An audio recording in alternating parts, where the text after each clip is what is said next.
El presidente Enrique Peña acaba de presentar su primer informe de gobierno. ¿Cuáles son los retos que ha enfrentado la nueva administración en materia social?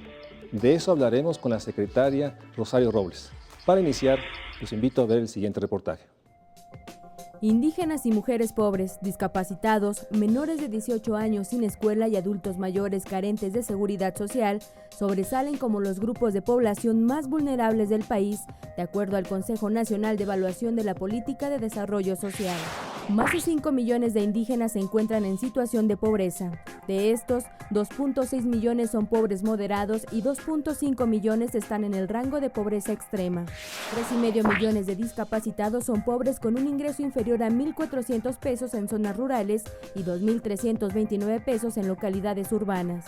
4 millones de adultos mayores no lograron las condiciones necesarias para superar la pobreza. Adicionalmente, hay 2.3 millones de personas mayores de 65 años, carecen de seguridad social y 1.9 millones no tienen servicios básicos en su vivienda. Millones de mujeres son todavía parte medular en la exclusión social. 45.9% viven en situación de pobreza, mientras que más de 35 millones no tienen acceso a los servicios médicos públicos.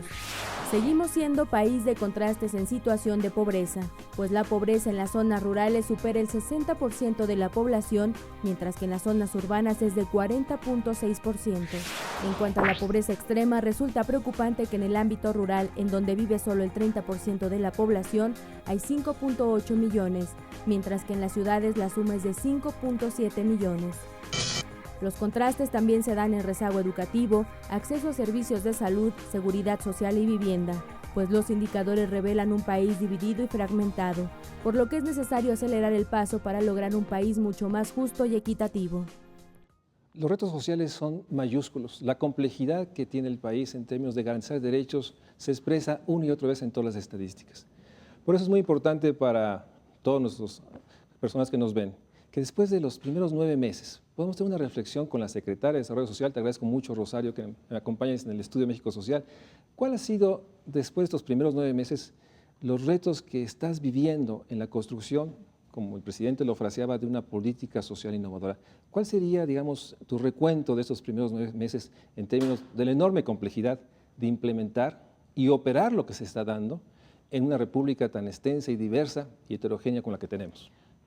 Bueno, muchísimas gracias en primer lugar, María Luis. Me da muchísimo gusto estar aquí en tu programa de México Social y evidentemente que es un reto gigantesco porque estamos hablando de casi la mitad de la población que está en esta condición de pobreza, de más de 10 millones de mexicanos que viven o 9 millones de acuerdo a la última cifra de Coneval, en esta condición de pobreza extrema, y lo que ha planteado el presidente desde el inicio de su gobierno, esta población en pobreza extrema alimentaria, como ya la calificó Coneval, que es de 7 millones, alrededor de 7 millones de mexicanos. Y frente además a una situación de enorme polarización, de desigualdad, no solamente es el tema de la pobreza, sino la desigualdad. Y enfrentar estos retos para nosotros significó primero reflexionar sobre la política social y plantear una alternativa o una política social de nueva generación. ¿Con qué nos enfrentamos? Nos enfrentamos con una falta de coordinación y concurrencia, primero entre las dependencias federales, es decir, las propias dependencias vinculadas a la política social no se hablaban entre sí. Y luego del gobierno federal con los gobiernos estatales y los gobiernos municipales. Nosotros hemos dicho que hemos roto con la idea del gobierno archipiélago, donde todas son islas que actúan por su lado sin ninguna comunicación. Este era un primer diagnóstico, esta falta de coordinación y concurrencia que generaba duplicidad y un escaso impacto realmente de las acciones, padrones de beneficiarios duplicados, etcétera. Entonces, el enorme reto de construir un andamiaje institucional con los 3 niveles de gobierno para poder focalizar las acciones, para poder coordinar las acciones, para poder incidir en los temas y en los indicadores que tienen que ver con la pobreza. Déjame ahí, la Sedesol no cuenta con estas capacidades para coordinar a los otros actores federales, pero tampoco logra instrumentos para poder acompañar, conducir a las propuestas estatales y municipales. Así es. Realmente desde el cambio de ramo 26 a ramo 33 se perdió mucho de la fuerza de Sedesol en la capacidad de conducir hacia dónde iban estos recursos. Entonces, los recursos que se le transfieren a los estados y a los municipios para este fondo de apoyo a la infraestructura social, pues realmente quedan a juicio de los presidentes municipales, cantidades muy importantes de dinero que muchas veces se destinan para comprar camionetas, para pintar el Palacio de Gobierno municipal o para poner el kiosco en el pueblo y no para atender las necesidades básicas de agua potable, de drenaje, etcétera, de los propios municipios. Entonces, se perdió esa capacidad. Y además, los fondos que Sedesol maneja, que son los del ramo 20, también no había coordinación. Es decir, oportunidades iba por un lado y Sedesol iba por otro lado, Liconza y Diconza. Cada área se manejaba de manera totalmente ajena la una con la otra. No había una rectoría, diría yo, de Sedesol. Y luego el vínculo con salud, educación y demás, que tampoco se daba y que hoy ya tenemos esta coordinación interinstitucional. ¿Cómo están construyendo estos instrumentos de coordinación? Porque la ley de planeación, los COPLADES, esa vieja ley de planeación, tampoco está operando y funcionando y muestra esto. ¿Cuál ha sido la propuesta del gobierno federal a fin de coordinar a los, digamos, los actores estratégicos y cómo están pensando, después de estos 9 meses de experiencia, que imagino esa es tu primera reacción en términos de que sí se requiere fortalecer a Sedesol para esto? ¿Qué es lo que han hecho y hacia dónde vamos en términos de coordinación? Se ha creado, creo, el presidente Enrique Peña, la Comisión Intersecretarial de la Cruzada Nacional contra el Hambre. Realmente la estrategia de la Cruzada Nacional contra el Hambre no solamente es una estrategia en términos alimentarios, sino integral, transversal.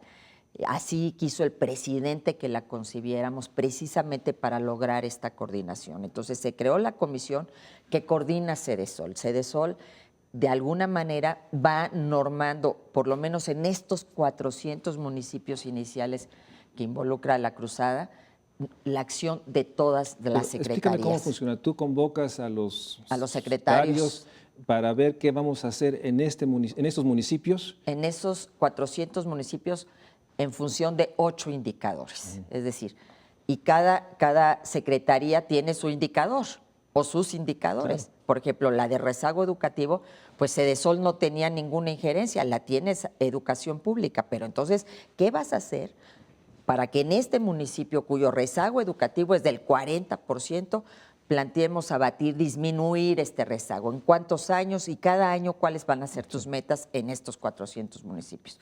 Acceso a la salud, bueno, ¿a cuánta gente vas a afiliar al Seguro Popular? Pero además, ¿cuánta de esta gente va a tener un acceso al centro de salud con médico y medicinas? Porque pues afiliarte a un papel está fácil. El tener acceso a la salud es otro tema. Entonces, ¿qué tienes que hacer tu Secretaría de Salud? ¿Qué tiene que hacer el IMSS con IMSS Oportunidades? O sea, las instancias involucradas. Y así en cada uno de los indicadores que tenemos, vivienda, servicios a la vivienda, el de ingreso, que es muy importante. Ahí hemos conformado un grupo interinstitucional entre economía, trabajo, agricultura, Sedesol, para que la vía productiva, que es lo que hemos planteado nosotros como política social de nueva generación, el vínculo del subsidio con lo productivo, que yo creo que sería el gran viraje, podamos construirlo a partir de este grupo de trabajo. Después de 9 meses, estas comisiones, por derecho o por garantía, ¿están funcionando? ¿Están operando a nivel federal? ¿Sí estás encontrando esta compleja y difícil y reiterada obsesión de todos de coordinar y complementar? Sí se está dando. Estamos construyendo. No ha sido fácil porque el elefante, ya sabes que lo tienes que patear muchas veces para que se mueva un poquito. No es nada sencillo. Hay una inercia muy poderosa de esta falta de coordinación. Las burocracias son poderosas. Las burocracias muy poderosas, pero tenemos a los grupos trabajando y ya tenemos resultados y ya podemos ver en los municipios, porque esto además lo llevamos a nivel estatal y municipal. Yo he estado reunida ya con las comisiones en los estados, en cada estado hay una comisión. Crearon una comisión específica. Que dirige el gobernador. ¿Y sí la está presidiendo? ¿Sí claro, están yendo, en donde están todos, imagínate para un gobernador que estén todos los delegados federales y que conozca lo que esos delegados federales van a aportar para modificar esos 8 indicadores. Y están los secretarios correspondientes. Y hay tareas que le tocan al gobierno del estado. Educación y salud, pues se transfieren los recursos a los estados. Entonces, a ver, a ti te toca esta chamba. ¿Qué vas a hacer para mover el indicador? Y así los gobernadores coordinan. Y hay estados que van mucho más avanzados. Te podría poner el caso de Oaxaca, que puso esta comisión intersecretarial en el marco del COPLADE. Entonces, evidentemente que permite articular una planeación. ¿Quién es el secretario técnico de esas comisiones estatales? Los secretarios de Desarrollo Social. Fungen como el articulador, digamos, sería tu réplica a nivel local. Exactamente, porque son los que coordinan la Cruzada Nacional contra el Hambre en los respectivos estados. Entonces, también hemos revitalizado enormemente la Comisión Nacional de Desarrollo Social con la participación de los 32 secretarios de Desarrollo Social. Entonces, todo este andamiaje institucional lo estamos construyendo al mismo tiempo que construimos un andamiaje desde abajo. En los municipios, con los presidentes municipales y en las asambleas de planeación participativa y en los comités que estamos construyendo con la gente ahí en la localidad. Que esta sería una preocupación, porque esta coordinación en el fondo debe fortalecer los niveles locales, fortalecer a los municipios para que cumplan lo que están mandatados a hacer y que no haya este proceso, digamos, histórico de que si llega una dependencia federal se les cede por conveniencia o por incapacidades. Entonces, sí tienen en el centro que es fundamental fortalecer el municipio y la localidad como una instancia real de articulación. Es el territorio el eje articulador de toda la estrategia, es el municipio desde donde tenemos que construir la política social, desde abajo. Entonces, sí tiene el municipio esta condición fundamental, pero hay muchos municipios que no tienen la capacidad técnica. Por ejemplo, el Mártir de Cuilapan, que lo tomamos como municipio modelo, tuvimos que, junto con el presidente municipal de ahí, él se puso las pilas muy bien. Dijo, a ver, ¿cómo contratamos entre los dos a un equipo de técnicos que nos permite estructurar los proyectos que necesita el municipio para participar de esos recursos y para poderlos ejercer en el municipio? Y es lo que hicimos. Hicimos más de 120 proyectos y 80 y tantos fueron autorizados ya en las ventanillas de las diversas dependencias. Pero tenemos que proveer al municipio de una capacidad que hoy no tiene, y mucho menos estos municipios en las zonas rurales marginadas. Los más pobres de los pobres. En Oaxaca son de 100 de los 133 por usos y costumbres. Sí. Cada año se cambian. No tienen ninguna viabilidad desde el punto de vista técnico y de sustentabilidad en cuanto a proyectos, y eso lo tenemos que cambiar. Estamos hablando sobre la enorme complejidad del reto que está enfrentando la nueva administración para construir lo que llama una política social innovadora. Vamos a un corte y regresamos para seguir platicando con la secretaria de Desarrollo Social.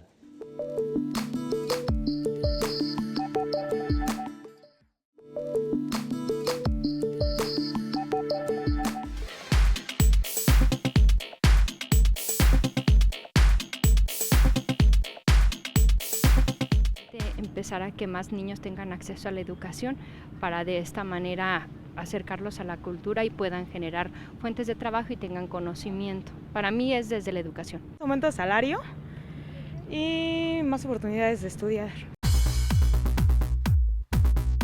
Lo enfocaría más a la educación.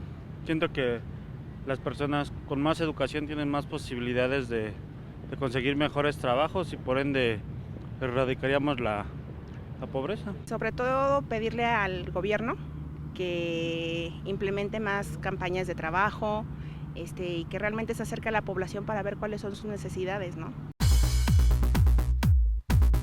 Fomentaría más el empleo, ¿no? Para que todos tuvieran empleo y no hubiera tanta pobreza.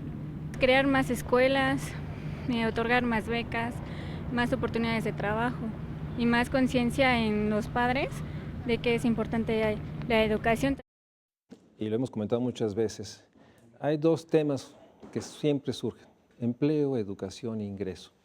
Déjame entrar a la coyuntura. Lamentablemente estos datos de la economía que no está creciendo y el salario está perdiendo poder adquisitivo, está afectando y pone enormes demandas al sector social. Porque por una parte tienes que construir una nueva institución que coordine, que logre dirigir, que logre enfrentar muchos retos y riesgos, pero por otra parte la coyuntura. Esta coyuntura no podría ser más desfavorable en todos los proyectos. ¿Qué estás pensando? ¿Cómo que está pensando algo para lograr paliar este asunto mientras crecemos? Bueno, en primer lugar, el presidente puso en marcha la Cruzada Nacional contra el Hambre para proteger al sector más vulnerable, a quienes están en esta condición de pobreza extrema alimentaria. Pero al mismo tiempo, otra de las reflexiones que yo creo que es también un viraje, si analizamos y tenemos los datos muy recientes de Coneval de 2012 y nos vuelven a hablar de 46% de los mexicanos en esta condición de pobreza, por debajo de la línea de un ingreso mínimo para poder sostenerse y adquirir una canasta alimentaria básica. Y lo ves y lo llevas hacia 20 años atrás y ves que pues es lo mismo. No se ha movido nada. Y si lo vinculas con la línea del crecimiento, pues es exactamente cuando hay crecimiento en el país, disminuye la pobreza. Cuando hay una baja en el crecimiento, te aumenta la pobreza. Y ves los picos en las crisis, ¿no? En la crisis de 94, 95, cómo se fue hasta el 60% de la población, o ves la crisis del 2008, que también se incrementa de manera muy importante. Entonces, la pobreza, los programas sociales que hasta ahora se han instrumentado, y sobre todo la idea del subsidio, de la transferencia monetaria directa, han logrado paliar, contener, pero no transforman la condición de pobreza de la gente. Y esa es una reflexión a la que estamos obligados, porque se han invertido, y tú mismo lo has escrito, billones de pesos para estas transferencias monetarias, como es el caso de Oportunidades o de Procampo. Y sin embargo, seguimos teniendo a la misma porcentaje de población en esta condición. Algo no está funcionando, entonces, por eso el presidente ha planteado, tenemos que crecer. El primer punto es, tiene que haber crecimiento. Con estas tasas, y menos ahora que ha disminuido, no podemos combatir la pobreza, la podemos medio administrar, medio paliar y administrar la conflictividad social que eso te implica, pero no estás resolviendo de fondo. Entonces, y CEDESOL no tiene los instrumentos adentro para poder resolverlo. Además, pero sí tenemos la posibilidad de rediseñar los programas, y en eso estamos, como es el caso de Oportunidades. Platícame de ahí de esa parte. ¿Oportunidades qué están pensando hacer? Finalmente fue un programa que en los últimos 10 años ha sido ponderado, evaluado, dicho su enorme capacidad de garantizar más acceso a la escuela, más visitas al centro de salud, con todo lo que sabemos que eso no garantizó ni aprendizaje, ni mucho menos enfermedad, etcétera. ¿Hacia dónde están pensando llevar Oportunidades? Hacia una nueva etapa, hacia, diríamos, una oportunidades de nueva generación.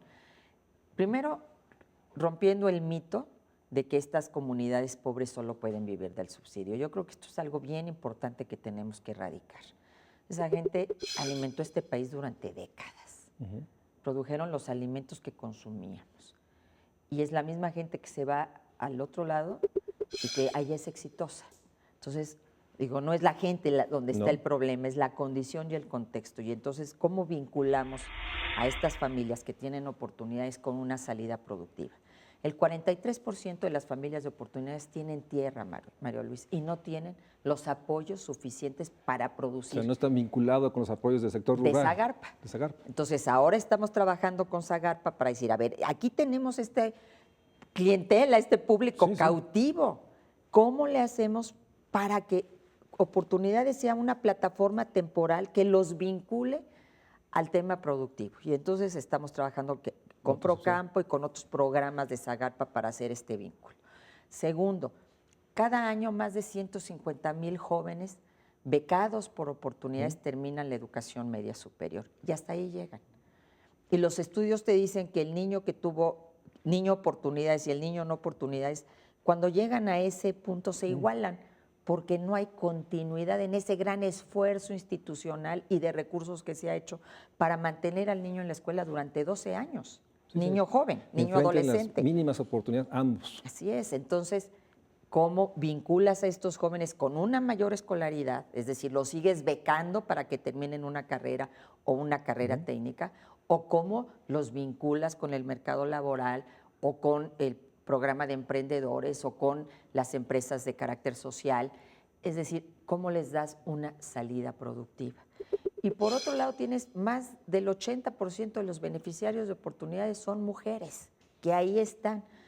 ¿Cómo las organizas y generas con ellas estrategias de microcrédito, microempresa, etcétera, que les permita generar un ingreso? Entonces, este es el gran reto, transformar oportunidades y incorporarle esta visión productiva, la inclusión productiva, lo que ha llamado la Secretaría de Hacienda y el presidente la democratización de la productividad, cómo hasta el más pequeño se vuelve productivo y genera su propio ingreso. Entonces, este es el gran cambio. Hoy hemos logrado ir a 30,000 localidades que no llegaba oportunidades. En estas 30,000 localidades hemos incorporado a muchísimas familias. De estas en este año hemos incorporado a 580,000 familias más a oportunidades. Pero queremos ahora dar este gran salto y este vínculo, y es lo que hemos estado trabajando en la Comisión Intersecretarial, para que estos 6 millones de familias que tienes en oportunidades, esta sea una plataforma para acceder a lo otro. Atrapados, como lo hemos comentado, de que mientras la área educativa o el sector salud no se convierta en un área de calidad, de acceso efectivo, oportunidades lo que hace es vincula, pero finalmente está sujeta a las capacidades de aprendizaje o de calidad educativa y de salud. Y en ese sentido, las reformas en el sector educativo y salud son, digamos, no solo estratégicas, son fundamentales, porque no bastaría esto si esto no se da. Absolutamente, y por eso esta coordinación, ¿no? Salud y educación, pues son los otros y estas reformas, ¿no? Importantísimos, la reforma educativa, y evidentemente, y como lo planteó el presidente Enrique Peña Nieto en su informe, el apoyo a este programa especial para los estados de más rezago educativo, que son los más pobres. Es decir, que es Oaxaca, que es Guerrero, que es Chiapas, que realmente permita, por un lado, alimentar a esos niños. Estos niños y estas niñas, pues no les puedes pedir que pasen la prueba enlace o PISA si no comen. Entonces tenemos primero que garantizar que tengan acceso a la alimentación. Y ahí, en estas comunidades, va a haber más de 8,000 escuelas de tiempo completo. No van a estar en las grandes ciudades, van a estar 8,000 de las 15,000 que se van a iniciar este año en estas localidades de la Cruzada Nacional contra el Hambre, para que estos niños, además de una mejor educación, de más tiempo en la escuela, tengan alimentación, desayuno y comida. Y por otro lado, bueno, pues esta reforma educativa que, pues, obviamente tiene pasos y no vamos a ver sus resultados inmediatamente. Eso es realmente lamentable, porque la urgencia es real. O sea, necesitaríamos que estos procesos, digamos, al interior de los organismos de Sol, se acompañaran con mucho más rapidez para garantizar que todos los niños, oportunidades o no, puedan acceso a la mejor educación pública, sobre todo los de mayor marginación.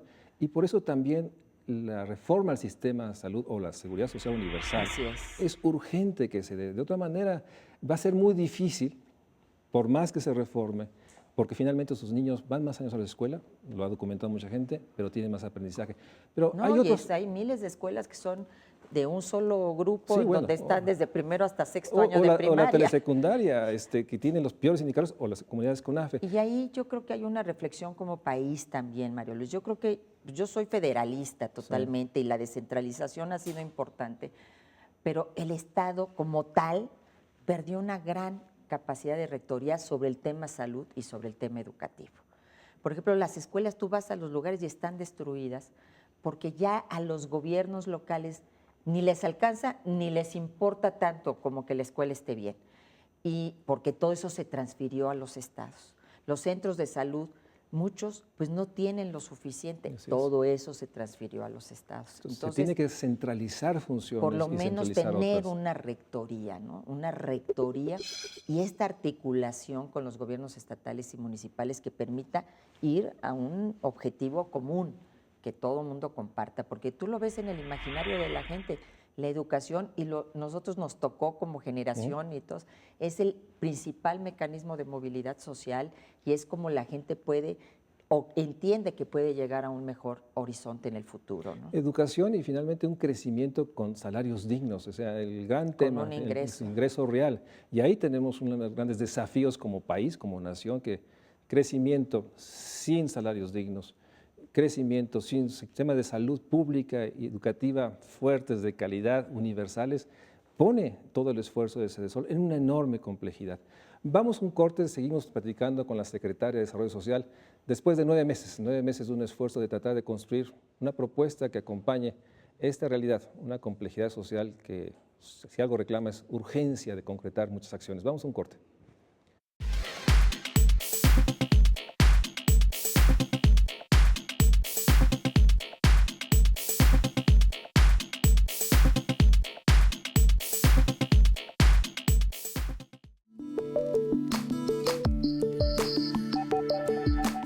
Secretaria, pero también Sedesol, en una reforma de este gobierno en enero, le asigna la responsabilidad de coordinar instrumentos asistenciales, CONADIS, INAPAM, que ya estaba, el INJUVE, la política de jóvenes. O sea, tienes también otras responsabilidades que tienen que ver con este subsistema de asistencia social que está desfigurado y que el DIF sigue teniendo algunas responsabilidades. Ahí en esa parte, ¿qué han hecho y qué están pensando a futuro? ¿Cómo ordenar este proceso y cómo realmente incluir otras agendas que no están incorporadas y que están desaparecidas? Hablo de derechos de infancia, pero primero platícame de estos otros organismos. Ahí que en estos 9 meses, ¿hacia dónde van? Bueno, primero fueron puestos resectorizados en la Secretaría de Desarrollo Social, porque como lo dijo el presidente Peña, se trata de una política social basada en un enfoque de derechos. Y entonces quitarle a CONADIS la visión estrictamente de salud e incorporar las Sedesoles en esta lógica de mayor transversalidad y de un enfoque de derechos, igual que el tema de los jóvenes, igual que se pretendía el tema de las mujeres, pero no quedó aquí en Sedesol, que estamos muy coordinados con el INMujeres, y el INAPAM entendiendo básicamente como el gran programa, el que tiene que ver con la pensión para adultos mayores, que aunque no está en INAPAM, lo vinculamos a esta estrategia. Entonces, ahora lo que hemos trabajado es alinear estas dos dependencias, INJUVE y CONADIS, con la Secretaría de Desarrollo Social, porque además cuentan con recursos muy limitados y capacidades muy limitadas. Entonces, ¿cómo los fortalecemos para que sean entes normativos de una transversalidad en toda la política pública, no solamente en la de Sedesol? Entonces, ellos están en nuestras reuniones de la Comisión Intersecretarial. El tema jóvenes pretendemos que entre en toda esta estrategia vía la cuestión productiva, la cuestión educativa, sus derechos sexuales y reproductivos, porque además déjame decirte una cosa, Mario Luis, yo que voy a los municipios, a los más pobres y tengo reuniones y se reúnen 100, 15, 500 o 1000, todas, la mayoría, mujeres. Así es. Y todas con un niño en los brazos. Y muchas las ves de 14, 15 años de edad. Entonces, ¿cómo logramos? Pues es que ahí ya no hay futuro, ya se acabó y si además no tienen trabajo, no tienen estigmatizadas, educación. discriminadas, excluidas. Déjame decirte, se convierten después víctimas de otros crímenes, como pasa con la trata. Hasta de la propia familia, ¿no? Claro. Que ve mal el asunto. Entonces, tenemos que ir a una política nuevamente hacia los jóvenes que permita orientar y promover y educar para que volvamos a tener un control y poner sobre el centro la salud natalidad. reproductiva y garantía de derechos. Así es. Pero Entonces, en este parte, enfoque de derechos que estamos incorporando a INJUVE y a CONADIS, estamos pues apenas en este proceso de alineación de estas dos nuevas áreas que fueron incorporadas a Sedesol. Que es un enorme desafío, sobre todo porque, bueno, todos los que dedicamos al tema sabemos de que realmente no tienen instrumentos, son, digamos, simplemente instancias responsables sin recursos, sin instrumentos, que dependen de los acuerdos en los estados, con otras dependencias, etcétera. Y sí se requería, quisiera preguntar tu opinión, de articular un subsistema de asistencia social, porque sin duda también hay gente que no se puede valer por sí misma. Así es. Yo hablo del niño con discapacidad múltiple, Claro. con una madre que tiene enormes problemas de salud, se requiere de esa parte. Y en ese sentido, sí están contemplando la construcción de un subsistema y ordenar esta parte que pues está ahí, pero falta mucho. Tal como lo estás diciendo, no, porque apenas nosotros hemos ido a este proceso de reorganización del grueso de Sedesol y entonces ahora como que tenemos que también voltear a ver a estas áreas que nos han sido incorporadas, ¿no? Y cómo en una estrategia que tenga que ver con el ciclo de vida, es decir, en cada momento de la vida de los mexicanos y las mexicanas, qué políticas se estructuran ahí, tenemos que ubicar varios de estos organismos en una visión de inclusión, como lo ha planteado el presidente, un México incluyente, como la discapacidad no es un factor de discriminación, como el género no es un factor de discriminación, como la edad no es un factor de discriminación. Entonces, todo esto lo tenemos que articular. Estamos como que creando toda esta nueva plataforma, todo este nuevo discurso y toda esta nueva construcción, pero no es fácil. Y pues hasta ahora hemos avanzado en estos instrumentos de coordinación. Nos falta mucho crear esta parte. Ok, decimos hay que rebasar el asistencialismo en la política social, pero el asistencialismo que sí necesitas para todos estos grupos vulnerables, como los vulnerados, que ya son fracturados, que requieren su protección. Y que mira, el otro día que fuimos a un municipio en la asamblea, porque la gente en la asamblea siempre te dice las cosas, por eso es bien importante la validación en la asamblea. Te dice quién tiene oportunidades y no debe de tener, y te dice quién falta de oportunidades y sí debe de tener. Y entonces en la asamblea nos dijeron, es que hay unos viejitos que viven hasta arriba del cerro, que pues no tienen la pensión para adultos mayores, pues porque no, el viejito no ve y la señora casi no se puede mover. Y entonces, pues por eso no recibían sus 525 pesos mensuales. Por lo menos. Ahí vamos, la asamblea y tu servidora hasta la punta del cerro caminando en procesión. Llegamos con los viejitos, ya los incorporamos. Pero tiene que haber alguien que esté haciendo esa labor de ubicación, así como puede haber un niño que no se puede mover o así como está una madre seguramente en condiciones. en tus giras se acerca gente que te pide una silla de ruedas, un aparato auditivo, o apoyo para ir a la operación. O sea, realmente el nivel de... Y los DIFs estatales, que son hacia donde se canaliza mucha de esa demanda, pues tampoco tienen no tiene capacidad los recursos ni la capacidad. Ahora, también tienes otros programas, o sea, oportunidades, tienes esta estrategia de articular una nueva visión con la cruzada, pero históricamente, bueno, en los últimos años ha tenido, creo que 8 programas que también es responsable. Tengo además Liconza y Diconza. Así es, que están articulados en este proceso de articulación. De la cruzada, Liconza no llegaba a las comunidades rurales, ¿no? Porque había una regla de operación que decía que solo zonas urbanas y se quedó esto. En el Pedregal de la Ciudad de México tenías tienda Liconza, en los Pedregales, pero no en la montaña de Guerrero. Así es. Entonces ya estamos en las comunidades rurales. Ya estás modificando reglas de operación para que tengan esta flexibilidad. ¿Y los otros programas? Liconza le modificamos al revés. Liconza no podía entrar a las zonas urbanas. Entonces, y tenemos estas franjas de miseria y de pobreza en las zonas urbanas, entonces modificamos regla de operación para que pueda entrar tiendas de Liconza en estos lugares.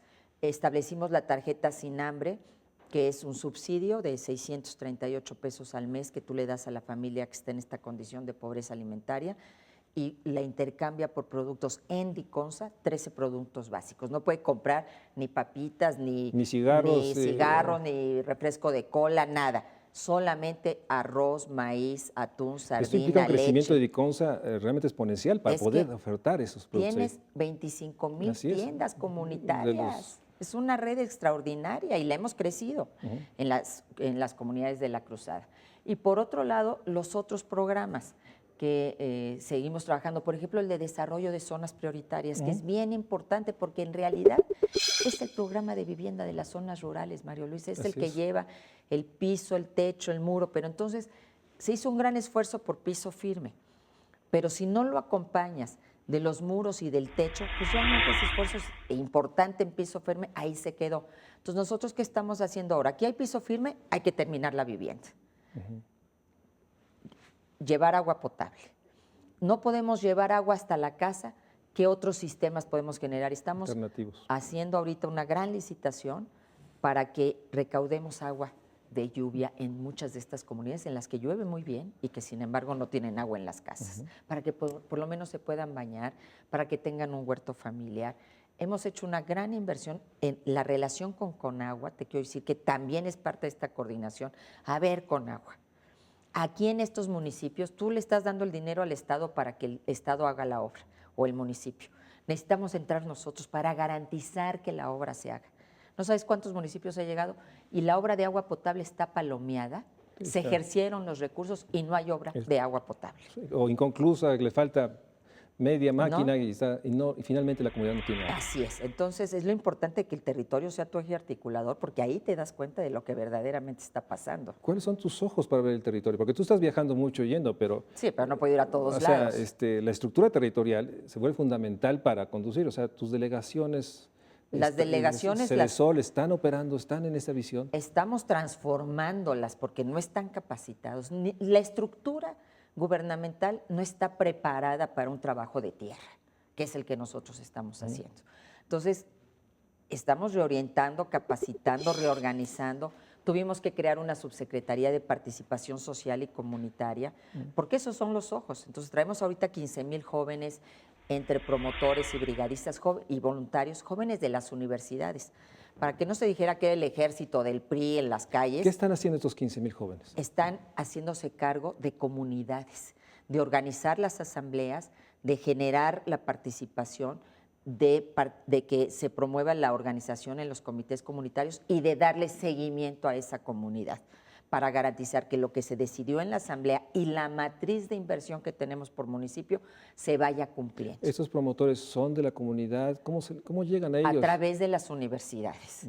Entonces firmamos convenio con universidades nacionales como la UNAM, como la UAM, como el Politécnico Nacional. Públicas, estatales. Públicas, pero hemos firmado muchos con estatales o con, por ejemplo, interculturales, porque son las que están tecnológicos. A la montaña de Guerrero. Hemos llegado gracias a ellos, a estos jóvenes, en donde están las policías comunitarias, donde está la conflictividad social, pues llegamos con estos jóvenes, son los que nos abren la puerta porque hablan la lengua y porque son de la comunidad. ¿La meta es tener cuántos jóvenes? Pues mira, hasta ahorita tenemos presupuesto para 10,000, traemos 15,000 porque traemos una estructura de voluntarios muy importantes, pero tenemos un coordinador por municipio que está encargado de estar vigilante de que en ese municipio, a ver, aquí Conagua no está respondiendo, aquí la Cedesol no ha hecho la licitación y no ha avanzado, etcétera, etcétera. Entonces, tienes que tener esos ojos en el municipio para que realmente puedas saber si se está concretando o no este proyecto. Vamos a un corte, estamos ya en la última parte, lamentablemente de un tema que requeriría muchos programas. Vamos a un corte porque ¿cuáles serían las expectativas el próximo septiembre de 2014, que espero esté aquí la secretaria con nosotros? ¿Cuál sería su visión de tener septiembre de 2014? Vamos a un corte y regresamos.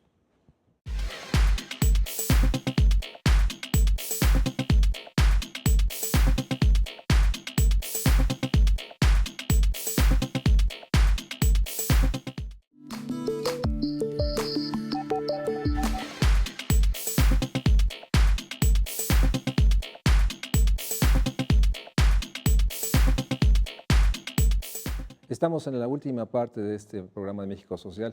Secretaria, ahorita están a punto de presentar el presupuesto de egresos Federación 2014. Ahorita empieza el proceso de modificar reglas de operación, construir otros fondos, etcétera, para poder empezar a concretar este diagnóstico que nos has dado.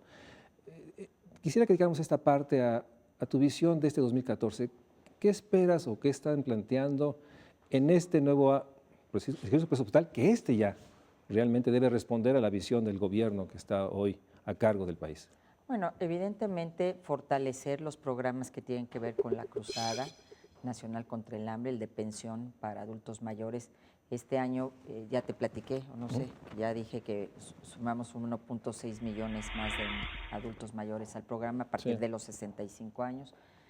El seguro para jefas de familia, que pues es este seguro que prometió el presidente Peña en la campaña y que ya es una realidad. Que lamentablemente esperemos que no se use. Bueno, ya se está usando. Lamentablemente, porque son esos indicadores dramáticos, ¿no? No, bueno, el caso de una madre que fallece, volvemos a lo mismo, en el parto del 6º hijo. Y le deja a su madre, a su mamá, a la abuela, 6 nietos. Uno recién nacido. Y esta señora vive en una comunidad pobre de Chiapas. Imagínate, que de repente tiene 6 nietos. Es asistir a quien no se puede valer por sí mismo, pero ese programa que ojalá el próximo informe nos digan que no ha crecido. Sí, porque exactamente. Porque esto implica que sí estuvo esta mujer embarazada con la atención médica, sí estuvo las condiciones. O sea, este es uno de los programas que ojalá... tienen menos hijos además, ¿no? Sí, bueno. Para que no lleguen a esa situación, pero a esa abuela, pues por lo menos le cambió la vida porque va a tener ya este apoyo mensual para cada uno de esos 6 chiquitos hasta que concluyan la universidad. Entonces, ya como tú dices, entre menos se use mejor, pero si se da, afortunadamente para quien es papá y mamá, está esta posibilidad.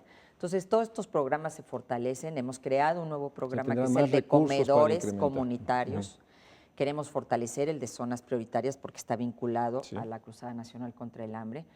El de comedores no existía, es hoy parte del programa. La tarjeta Sin Hambre está vinculada al programa de apoyo alimentario que tenemos en Oportunidades. Entonces, de alguna manera, con los mismos recursos, estamos generando todas estas nuevas estrategias. Pero lo que queremos son más dientes para Sedesol. Primero, si somos los coordinadores de toda esta vinculación intersecretarial, necesitamos tener instrumentos para coordinar, que vaya más allá de la buena voluntad de los secretarios. Y más instrumentos implica presupuesto y recursos para decidir el presupuesto. Así es, esto en primer lugar. Y en segundo lugar, y normas en el presupuesto que nos den a nosotros esta facultad. Capacidad de verificar el cumplimiento de estas normas. Y el ramo 33. ¿Lo van a modificar? El ramo 33, sí.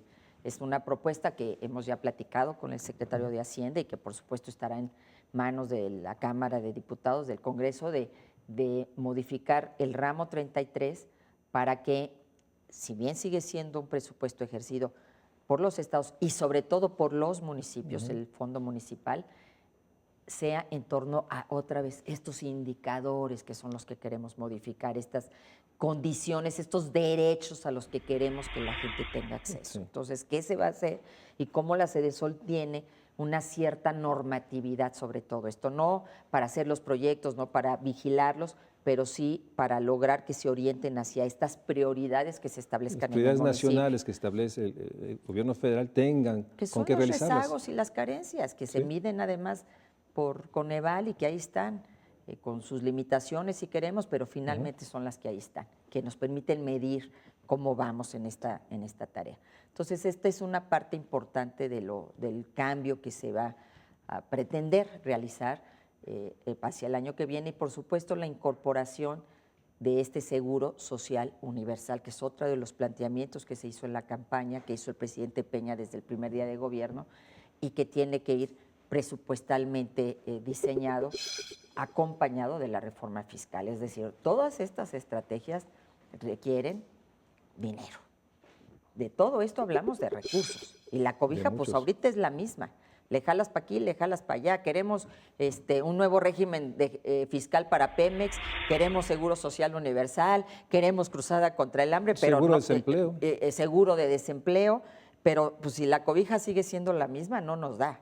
Entonces, sí tenemos que ir a un nuevo régimen fiscal progresivo, equitativo, que permita que generemos más recursos para poder atender estas grandes prioridades nacionales y fortalecer los sistemas universales, que son los que le dieron sustento a México durante décadas y que después de alguna manera olvidamos. Entonces, esta es una parte muy importante que va vinculada a toda esta nueva estrategia, evidentemente, a una nueva reforma fiscal que permita recaudar más del 10% que ahora tenemos del Producto Interno Bruto. Si estuviéramos en septiembre de 2014, ¿cuál sería, digamos, los elementos que te gustaría, desearías que estuvieran ya puestos? Obviamente, fortalecido más recursos, la capacidad de Sedesol de inducir el ramo 33 o participar en la designación. Obviamente, me imagino el que ya estuviera resuelto o en proceso de implementación una seguridad social universal con salud efectiva, pero ¿qué seguro otras de desempleo, cosas? la pensión para adultos mayores. Y en este proceso, ¿cómo van a lograr esta parte compleja de los jóvenes? Porque en el fondo estamos los jóvenes que están ahorita en un proceso urgente, pues urgente de expectativas, de salidas como los jóvenes de oportunidades, pero así son todos los jóvenes. Entonces, en ese sentido, a mí lo que me preocupa es que el 2014 puede ser un año todavía en que, aún cuando disputamos las reformas, todavía no se van a ver, en el mejor de los casos. Esto va a implicar un enorme desafío a quien coordina la estrategia social a través de Sedesol, déjame ponerlo así, espero con más instrumentos.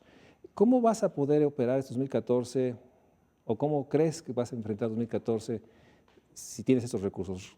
¿Vas a tener estas posibilidades? ¿Vas a poder concretar? Podemos tener un mayor impacto, de eso estoy absolutamente segura, en la medida que tengamos esta coordinación y esta mejor coordinación, un sistema único de programas sociales que yo creo que debemos aspirar hacia ello, un padrón único de beneficiarios a nivel nacional, no solamente del federal, sino estatal y municipal. Hacia eso tenemos que trabajar para que la coordinación permita una mayor eficacia en el uso de los recursos que tengamos. Yo creo que esa simple coordinación ya nos da un plus, pero no va a ser suficiente, vuelvo a lo mismo. Si no generamos los empleos, si no generamos el ingreso, pues vamos a tener una mayor eficacia. A lo mejor rescatamos a 2, 3 millones de personas por debajo de esta línea de bienestar que pasen la línea, pero no vamos a modificar la condición o viceversa, real. si la economía no crece y caen los salarios, vas a tener 1 o Más 2 millones pobres, más pobres, más vulnerabilidad. Aquí nos hemos planteado como un tema central el control sobre el precio de los alimentos, es decir, tratar de generar las políticas que permitan que el precio de los alimentos no crezca desmesuradamente, porque eso te afecta inmediatamente. Totalmente, entonces, sí. esta es parte de lo que se ha trabajado con economía, con agricultura, de tal manera que esto no sea un elemento que esté perjudicando en un momento determinado. Pero si no hay las reformas que permitan este crecimiento, si el país realmente no da este salto enorme y gigantesco, pues definitivamente vamos a seguir administrando el asunto, probablemente garantizando un piso básico de derechos, pero la gente estará ahí en una condición pues de pobreza. Y la otra parte es transformar el sur de este país. Es decir, en los grandes proyectos de desarrollo industrial están del centro hacia el norte. Tenemos que insertar proyectos que transformen la realidad. Un Por desarrollo ejemplo, regional que logre articular. parte de lo que se está viendo con los chinos, la famosa unión de Salina Cruz con Coatzacoalcos, que sea una alternativa que vincule a los dos océanos, que permita el transporte de carga, pero alrededor de todo ese, digamos, de ese tramo, generar industria, maquila, etcétera, que permita opciones diferentes también en esa región del país. Y en ese sentido, bueno, cuidar que no se nos repita este esquema de los grandes desarrollos de este lado de la carretera, la pobreza y la marginación de este lado. Así ¿no? es. Y en ese sentido, a ver, quisiera terminar esta reflexión. Hace 9 meses tomaste Sedesol. Ha cambiado, me imagino, tu visión del gobierno, porque finalmente has estado ya 9 meses. ¿Cuál es tu balance hoy, en términos de septiembre de 2013? O sea, ¿hay algo que te hubiera gustado alcanzar más? ¿Hay cosas que se quedaron, que necesitan más, un esfuerzo más articulado? O sea, de lo que pensaste en enero a septiembre, ¿qué son las cosas que te quedas con la sensación de que ojalá se hubiera podido, independientemente que es un asunto que va más allá de la secretaria? No, pues hubiéramos querido ir más rápido y, por supuesto, tener más recursos. Por ejemplo, para los comedores comunitarios, que yo estoy viendo el impacto de niños que no comían y que ahora están comiendo, de viejitos, de mujeres embarazadas que están comiendo, para la tarjeta sin hambre, para toda esta visión de coordinación. Tuvimos 14 estados en los que 45 días bajamos la ventanilla, Mario Luis. Es decir, esto impactó a la política social del gobierno durante estos 9 meses. Casi la mitad del país detenido por las elecciones, cuando estamos hablando de la gente que tiene hambre y que tiene pobreza, ¿no? Entonces, pues sí me hubiera gustado ir más rápido, pero pues yo creo que eso te pasa. Cuando fui jefa de gobierno del Distrito Federal también quería ir corriendo, pues cuando estás al frente de estas responsabilidades y ves los retos y las dimensiones y las asignaturas pendientes, pues quisieras multiplicar los días y las horas y los minutos y los recursos para poder hacerle frente a esta situación. Adicionado a todo esto, hoy el país, la nación, está enfrentando esta realidad de la violencia.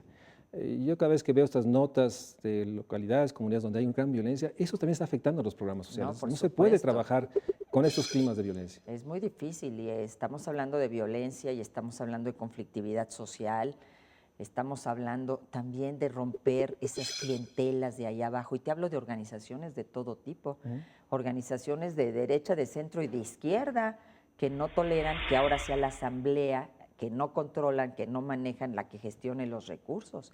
Quieren seguir viniendo aquí a tocar y que les des el dinero a las organizaciones. Aquí o a los gobernadores. ¿No? En lugar de, a ver, vayan a la asamblea y ganen en las asambleas hacia dónde se tienen que orientar estos recursos. Pues es una dinámica bien diferente. Entonces, enfrentas muchos retos y hay comunidades en las que hemos tenido que entrar con el ejército por delante porque si no, no hubiéramos podido entrar. O sea, Pero hemos entrado y le hemos pedido permiso a la asamblea. Quieren que aquí estén los militares, los soldados, nos dicen que sí, firma toda la comunidad, el comisario, y entonces entramos con ellos para poder abrir la puerta porque si no, no hubiéramos logrado entrar. Porque en el fondo lo que está pasando es la ausencia de gobierno en estas localidades. Absolutamente. Que son apropiadas o robadas por algún liderazgo militar, económico y armadas, que está limitando la acción también del gobierno, de todos los gobiernos. O sea, ahí sí tienes un reto, tenemos un reto mayor cuando ya no puede entrar, no se diga el maestro, el médico, joven o el camión con los víveres de los alimentos para los comedores, como nos ha pasado en algunas comunidades de Guerrero, en fin, es decir, sí hay, yo creo que la gran conclusión es más Estado y más sociedad, es decir, más Estado no en el sentido patrimonialista viejo, sino en este sentido de rectoría y de presencia, pero más sociedad porque necesitamos ese contrapeso y esa sociedad organizada participando que permita que esto sea un equilibrio. Que eso es uno de los temas centrales, que estos jóvenes fortalezcan a la sociedad. Actores fuertes locales nos darán un Estado fuerte. Y en ese sentido creo que es uno de los grandes temas, el lograr que estos jóvenes sean promotores de la sociedad civil. Así es. Y que no expropien o que no limiten por su presencia. Y creo que es uno de los temas mayores, ¿no? Así es, pues en eso estamos, Mario Luis, y pues esperemos que en el próximo año, ya con nuevos instrumentos, que por supuesto hablaremos de 6 años de gobierno, no de 2, pero ya en el próximo año poder rendir todavía más cuentas para yo quiero agradecerte haciendo. enormemente, Rosario, tu presencia, que logres comunicar la enorme complejidad, la enorme urgencia, la enorme realidad de que necesitamos crecimiento con equidad, con salarios, una mejor estructura social que proteja, que garantice derechos y que esto pasa por todo lo que nos relató la secretaria. Muchas gracias por estar en el Estudio México Social. Muchas gracias, secretaria. Espero pronto tener la oportunidad de seguir platicando. Gracias, Mario Luis. Buenas noches. Gracias.